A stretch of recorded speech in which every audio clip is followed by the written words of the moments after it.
We have made it to our destination. It has been an adventure to get here for sure. But we are in Senegal, just north of a tiny little country called the Gambia. And the Gambia is completely surrounded by Senegal. So we'll go into that country next. And then when we exit, we'll go back out into Senegal to the south. But right here is a place called the Fathala Wildlife Reserve. And if things go right, there's a very special experience you can do here. But I'm going to make you wait to see what that is. Let's go see some animals.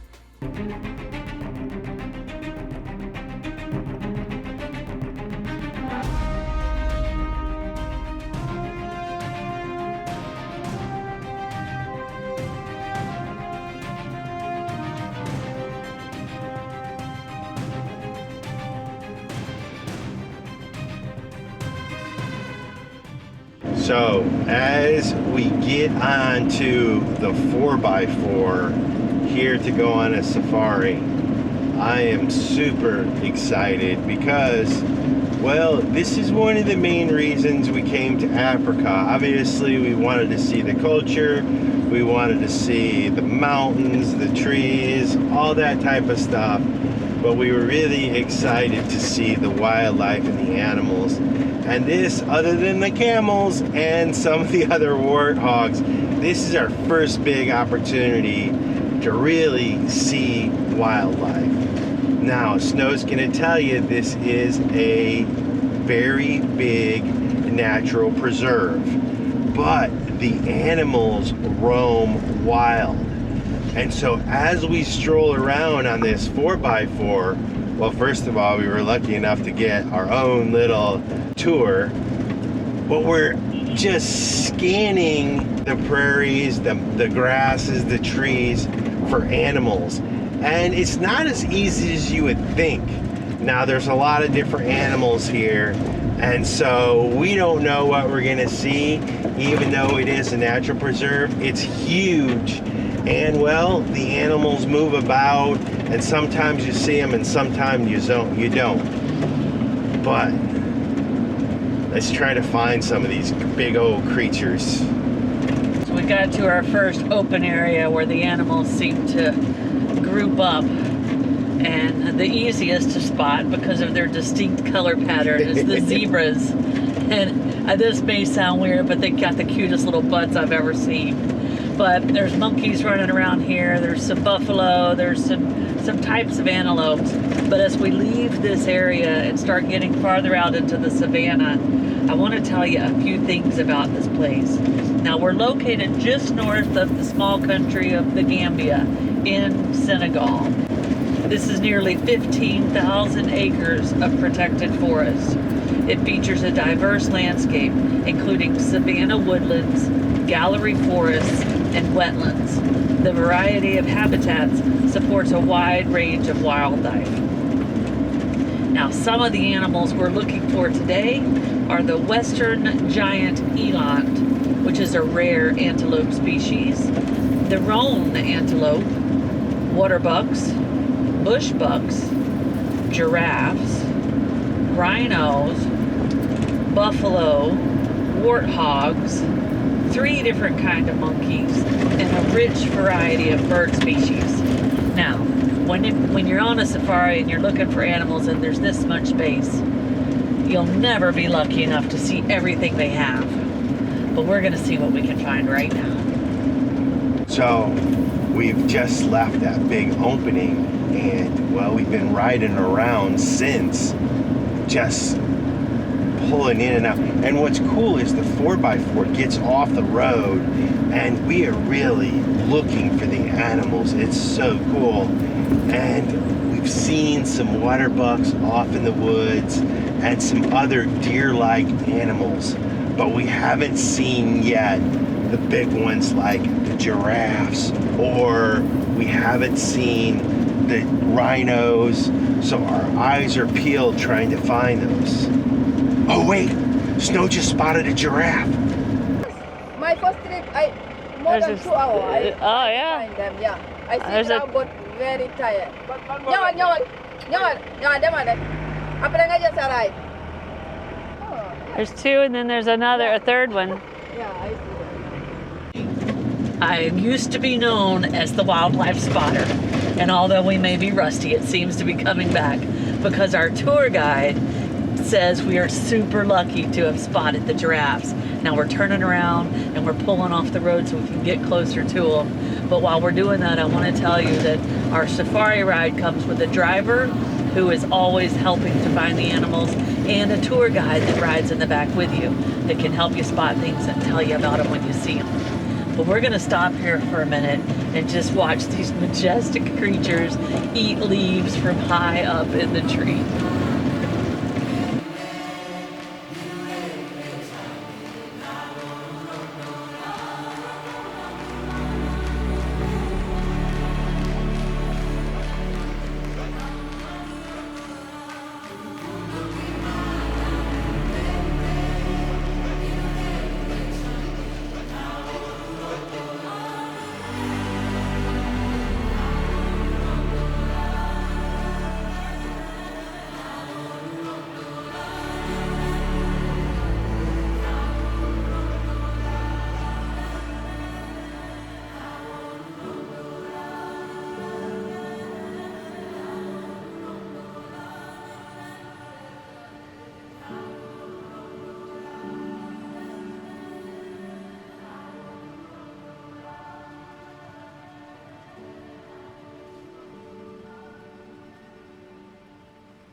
We are still on the lookout for the rhino, from which we're understanding may be the most difficult to see. They used to have two here, but now they only have one. The female unfortunately passed away. But we are also scanning for the giant antelope.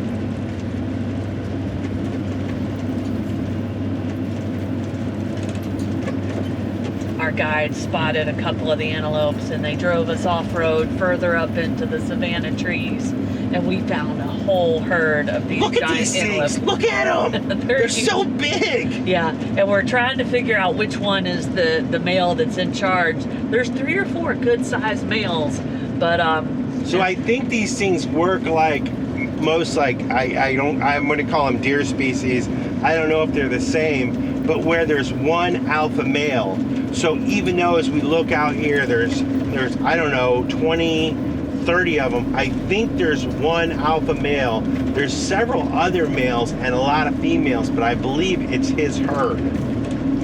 yeah, so it's really cool to see this many of them in such a wide open space with this 15,000 acres where they can roam, because this is a critically endangered species. There's only a few that still live in the wild, and that happens along West Africa, so they do originally come from and still live in the wild here in Senegal and a little bit south. But to be able to see a group this big is very encouraging. But I want to tell you a little bit about them. They can get up to 1.8 meters tall, which is 6 feet. That's like as tall as Curt. And then they can I'm 6'2". almost as tall as Curt. And they can weigh over 1,000 kilograms. That is 2,200 pounds. This is a big, big antelope. They're known for their distinct striped marking, and it's just really cool to see them basically in the wild. Yes, it's a reserve, but there's so much space here, and they're left alone to do their own thing. So, and we're staying at a decent distance from them. It's just really encouraging. And also, they have babies here. So if you look across, you'll see a bunch of young antelope. But also, you can tell their age because the guide told us that every year they get another sort of spiral or twist on their horns. So if you look closely, you'll see some of their horns are almost straight. Well, those are the young ones. So as they get older, their horns twist and twist and twist and get bigger and just really cooler. So we've spotted just a variety of really cool animals. Our guide and our driver have been amazing trying to find the rhino. Now, she said she saw him this morning at the watering hole, but it had gotten warmer, so he's probably laid down under a tree. But they have not given up. They've parked and left us on the road and literally walked up into some places where he's known to be. They have tried, but it looks like we're going to be heading back to the main area, the lodge area, without the rhino sighting. So I'm not even going to be able to say that's disappointing, because today has been epic. There are animals just roaming all through this 15,000 acres, and it is amazing how close they can get you to them without disturbing the animals. So we're headed back to the lodge, where there is a super cool thing we're going to do.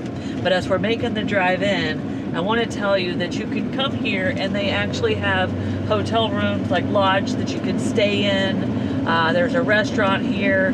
So even if you don't have a van, you can come here, spend the night, do the tours, and then do what we're going to do next, which is what's really special about this place.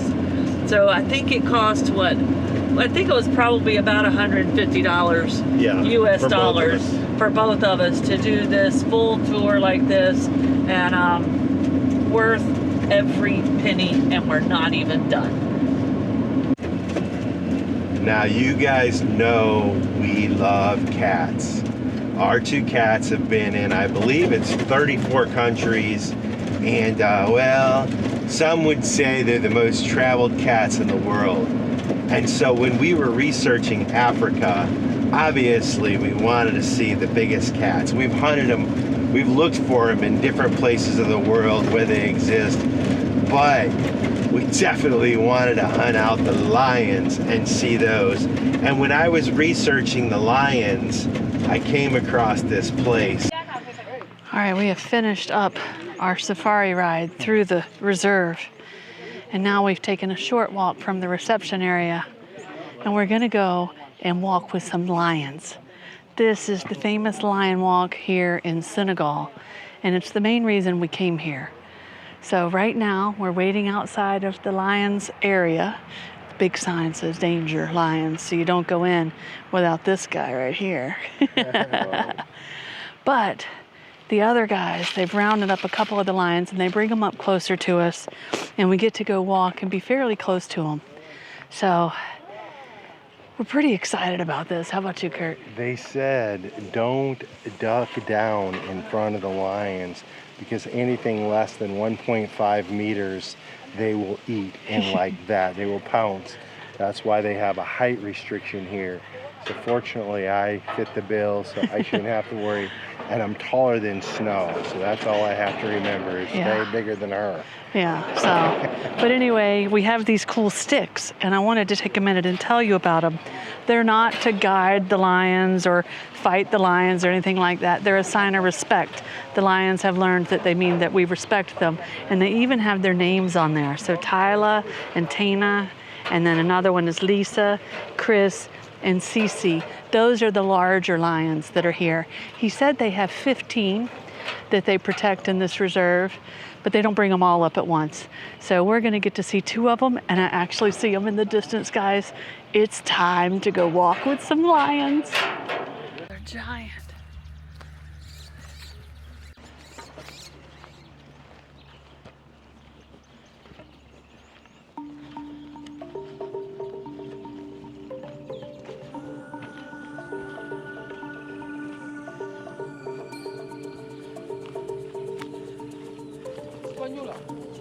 English.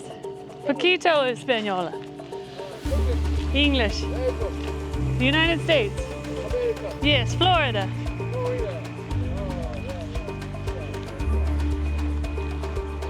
Oh, they're beautiful. Florida. Come closer. Give me your foot.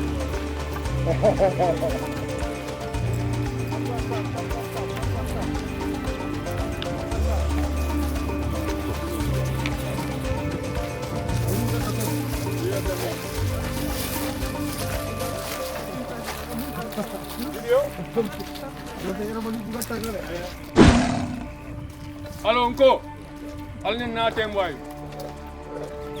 Huh? Allez, let's go. Let's go. Allez. Yeah, the big lion, the female.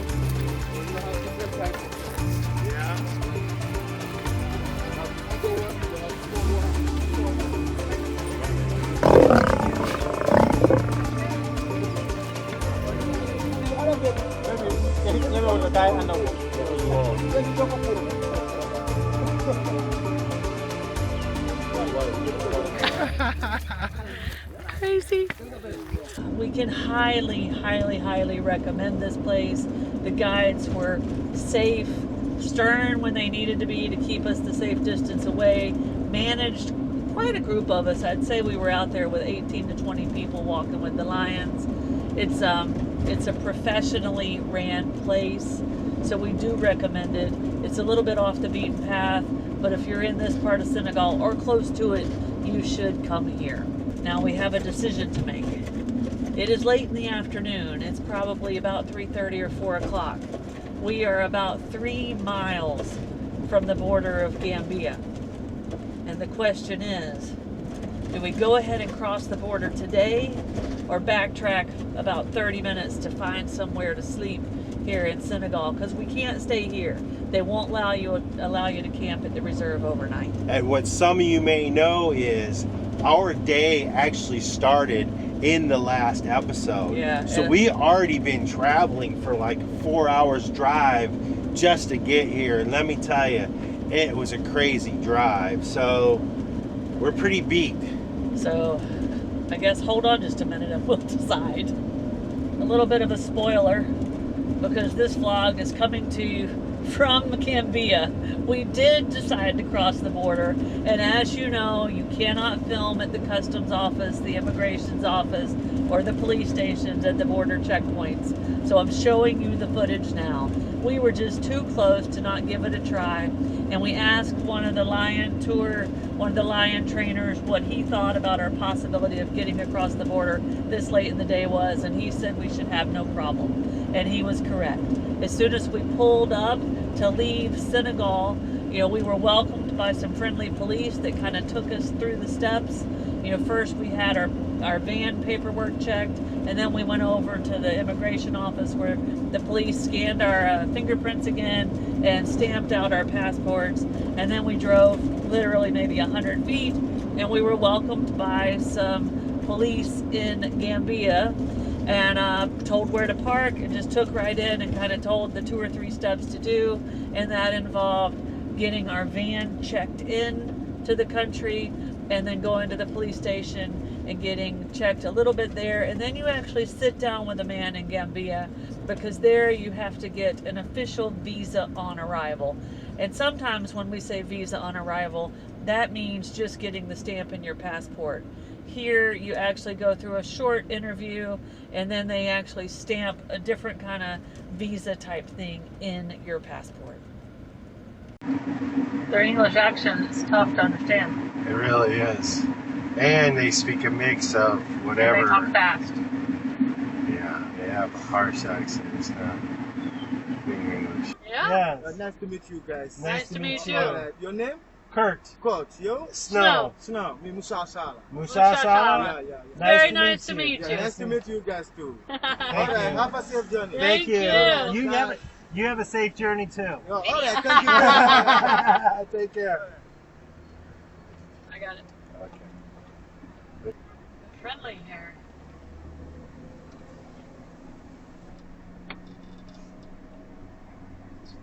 The country of smiles. And just like any border, as soon as we got through, there are military checkpoints and police checkpoints, and well, more checkpoints and more checkpoints and more checkpoints. And all the Gambia people were smiling and nice, and we quickly learned why they call this the Smiling Coast. Now the problem is we were worn out and exhausted, and we didn't have a proper place to stay. And so we drove to the place that I had found on the Google, and unfortunately it was closed and abandoned. So quickly Snow pulled up the Overlander night, or maybe I think it was Park for Night, and found another place, and that's where we found Mr. B's Adventure campsite. It was a place to stay. It was safe. And I gotta tell you, they were super nice. I enjoyed my time hanging out with them, getting to know them. The Mandinka people is who they are, their tribe that they come from. That's their primary language. English is their secondary language. But I had a chance to sit around the fire a little bit, chat with the family, and to get to know them. And it was just kind of one of those magical, authentic experiences that every so often we get to encounter. Hey, buddy. Hello. What do you do? Bye-bye, Cindy. Very nice. So this is Mr. B, Oh, and yes. this is his campground, and this is his Exactly. family, and this Yeah, is yeah. Mr. B Jr. Exactly. And I'm sorry, but I struggle with your name. Ramatulai. Ramatulai. Yeah. Ramatulai. It's nice to meet you. And we're staying at their place. They have a nice little campground here, that's just true. across the border. I like your little stove right This is a there. green tea, Yeah. yeah, cooking pot, the green tea, Perfect. Yes, gift. Under the mango trees. Oh, yeah. And what kind of tree is this? And this is locust bean, Locust bean. Okay, locust bean. Locust bean also. It's a fruit, people used to eat it, Do you have like chickens or Yeah, before, No? but now, this time, no. no? Yeah. And why do you call it Mr. B's Adventure? What kind of adventure do you? Normally, I do adventure. You see my 4x4, the open one there? Yeah, yeah. Normally, I used to take people like for safari to walk with lion or to see giraffe or Up- antelopes. Up in Senegal. Yeah, in We went Senegal. there today. Oh, yeah? Yeah, yeah. Okay, and I also do Kunta Kinte Island. I take tourists to Kunta Kinte Island. And to Makati, where you can see the hippos and the chimps also. We're planning on going there tomorrow. Oh, yeah. Very nice also. It's very nice. Oh, yeah. Can you recommend a place? Yeah, I recommend Kuntawuri, Cairo Garden. Karogati? Yeah, Cairo Garden. So I think this right here is Mr. B's house. And so this is our house. And we're gonna park right here. And we got a nice safe spot back here. Our first place did not work out. And we both have been exhausted from a long day. And so there's this little 4x4 and he takes people across the border up to the safari that we went today. I'm not sure what this is, but I would guess with the pole in the middle that maybe a donkey might pull that, and they used to use that as a mill. I'm not exactly sure. And they've got some bamboo and some mango. And here's the well. Oh, hi, how are you? My name's Curt. You live here? Huh. So this is your well.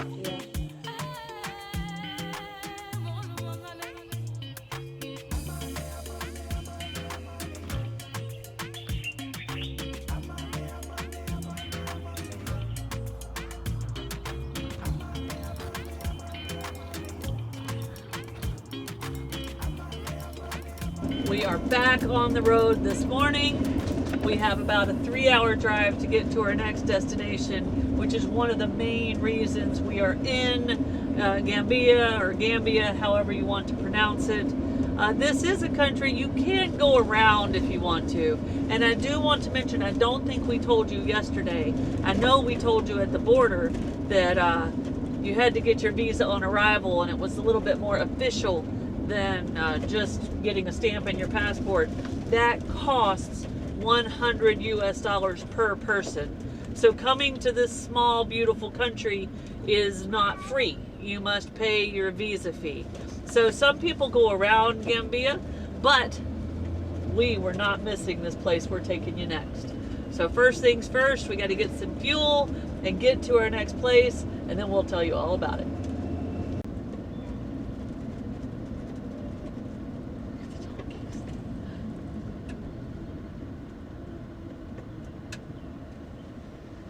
They don't move, Curt, if they don't want to. Alright, they're going. Get on that. Get on that.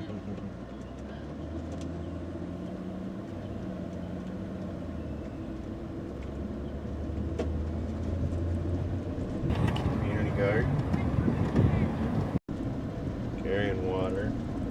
There's several water places there. so they're able to water.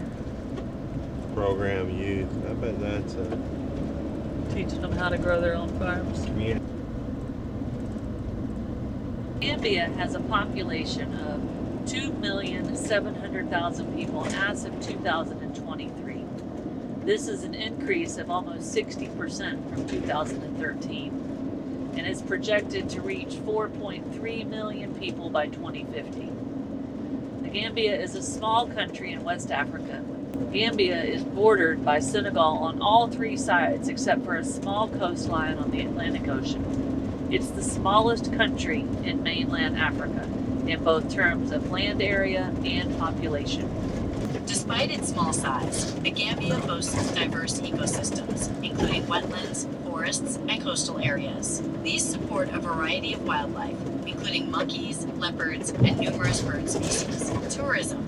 Tourism is a significant contributor to the Gambia's economy, attracting visitors with its beaches, nature reserves, and cultural attractions. The official language of the Gambia is English, a legacy of British colonial rule. However, many local languages are also spoken.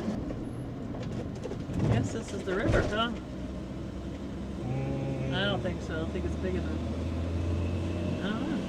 I'll look on the map in a I second. think. I hope not. I don't think we're supposed to cross. Maybe hopefully it's a tributary. And so we've gotten maybe from the south side of Morocco and farther south. And even up in Morocco, we've seen a cultural difference here in all of the African countries we've been in so far. And I don't think the appropriate word is hitchhiking, but it's the word we know. It looks like it is very common for people just to flag down any vehicle and get in. And it looks like most people will stop and give people rides. I mean, at first we thought they were flagging us down because we look like a collectivo. Now, Well, they definitely have a collective ride system here, Yeah. and everybody kind of participates. Yeah. So there are people that professionally have like these little minivans or these little station wagons that are kind of taxied up, and you know they're going to stop and give you a ride.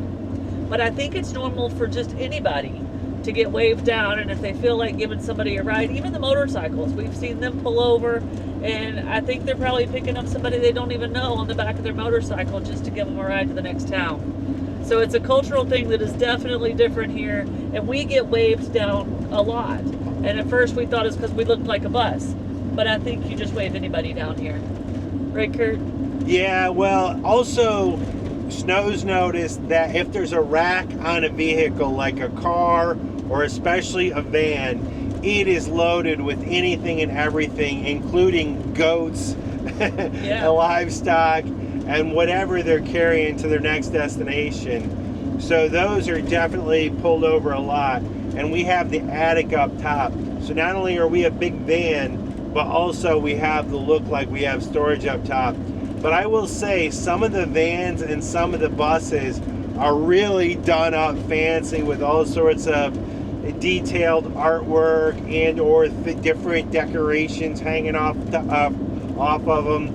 So it's really kind of a unique culture, and something quite honestly that we saw a lot of in Central and South America. One more thing on the taxi or shared ride front.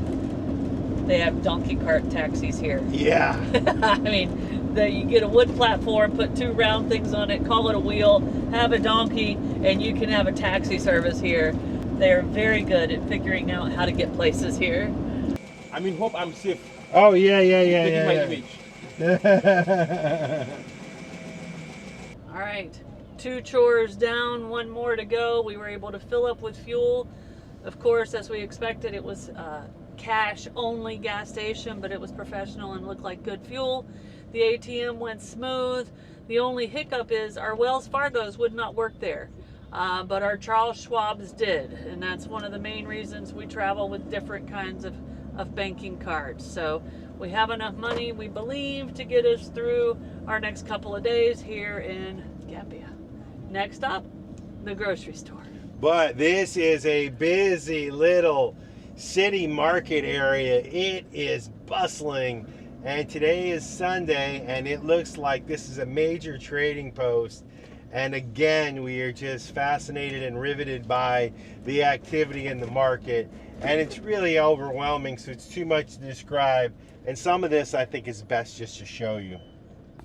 So we found a place to pull off on the side of the road right here in the busy market, right in front of the grocery store that we're going into.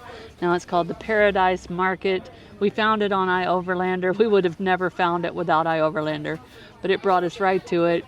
I stayed in the car in case I needed to move the van or anything, and I actually did need to back up about 5 feet so one of these buses could get in and out of where it parked at. So it was good that I stayed out here.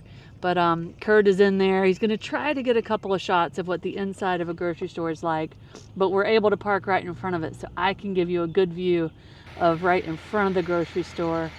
And I just love the social culture of these West African countries. All the women sitting out here, you know, packaging up their apples. Even the little kids get in on the work. But everyone seems happy and friendly, and it looks like chaos to us. But there is for sure a system to how things work here. And it's beautiful to just get to watch. So I think I'm kind of happy I got to stay outside while Curt went in. I think I'm seeing some really cool stuff. Hopefully he grabs the few necessities we need and we'll get on the road to our next destination. Curt successfully got the necessity items at the grocery store and a few extras. He saw the kind of shampoo I use, Pantene, which we have found in every country so far around the world. I couldn't find it in Dakar, so I was a little worried, but he found it and he bought me a bottle of it. So we've got what we need, and we are headed to the next destination, and that's where we're going to see you guys next. Not here this time.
If you liked this video, be sure to hit that thumbs up button. It really helps us a lot. And if you want to see more of our videos, be sure to subscribe to our channel and hit that notification bell so you know when new videos come out. We'll see you guys in a few days from somewhere out here in the world.